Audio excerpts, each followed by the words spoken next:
कृष्णा दोस्तों, राधे राधे, जय माता जी। आज मैं आपको बताऊंगी पौष माह के शुक्ल कृष्ण पक्ष की एकादशी तिथि पौत्रदा एकादशी कब है और इस व्रत का पारण कब करना है और एकादशी तिथि की शुरुआत कब से हो रही है और यह व्रत किसके लिए किया जाता है और इसमें क्या नियम और विधि होते हैं, यह सारी जानकारी आपको देंगे। अगर वीडियो अच्छी लगे तो प्लीज़ लाइक कीजिएगा, कमेंट कीजिएगा।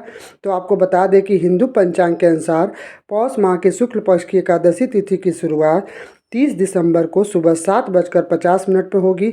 वहीं इसकी तिथि का समापन 31 दिसंबर को सुबह 5 बजे समाप्त होगा। सनातन धर्म में सूर्योदय तिथि की ही गणना की जाती है, इसीलिए 30 दिसंबर को ही यह व्रत रखा जाएगा। यह व्रत पुत्र की लंबी उम्र के लिए और पुत्र कामना के लिए दंपति अपने पुत्र की प्राप्ति के लिए व्रत करते हैं। यह व्रत विष्णु भगवान और लक्ष्मी जी की पूजा की जाती है। इस व्रत में बहुत सारे मंदिरों में भगवान सत्यनारायण की कथा भी कराई जाती है। दंपति अपने पुत्र प्राप्ति के लिए यह व्रत नियम और विधि से करते हैं।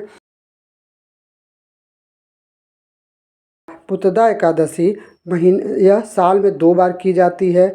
यह सावन महीने में होती है और पौष माह में व्रत रखा जाता है। पुत्रदा एकादशी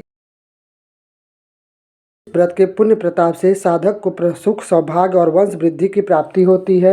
यह संतान की प्राप्ति के लिए व्रत रखा जाता है। इस शुभ अवसर पर मंदिरों में बड़ी संख्या में साधक लक्ष्मी नारायण की दर्शन करते हैं और आशीर्वाद प्राप्त करते हैं। और इसमें व्रत का पारण करने का क्या विधि है वो भी बताऊंगी, तो आइए जानते हैं। पौष पुत्रदा एकादशी व्रत का पारण शुक्ल पक्ष की एकादशी का पारण 31 दिसंबर को दोपहर 1:29 से लेकर दोपहर 3:31 तक करेंगे। इस बीच में हमें व्रत का पारण करना चाहिए। कहते हैं जो द्वादशी युक्त एकादशी होती है उसमें व्रत का पारण करना उचित होता है और इसमें आप चावल का सेवन जरूर करें। एकादशी का व्रत का पारण चावल का सेवन करके ही किया जाता है और एकादशी का व्रत जब करते हैं उसके एक दिन पहले हमें चावल का त्याग कर देना चाहिए। हमें तामसिक भोजन का भी, लहसुन प्याज भी नहीं खाना चाहिए। ये सारे नियम इसमें किए जाते हैं एकादशी व्रत।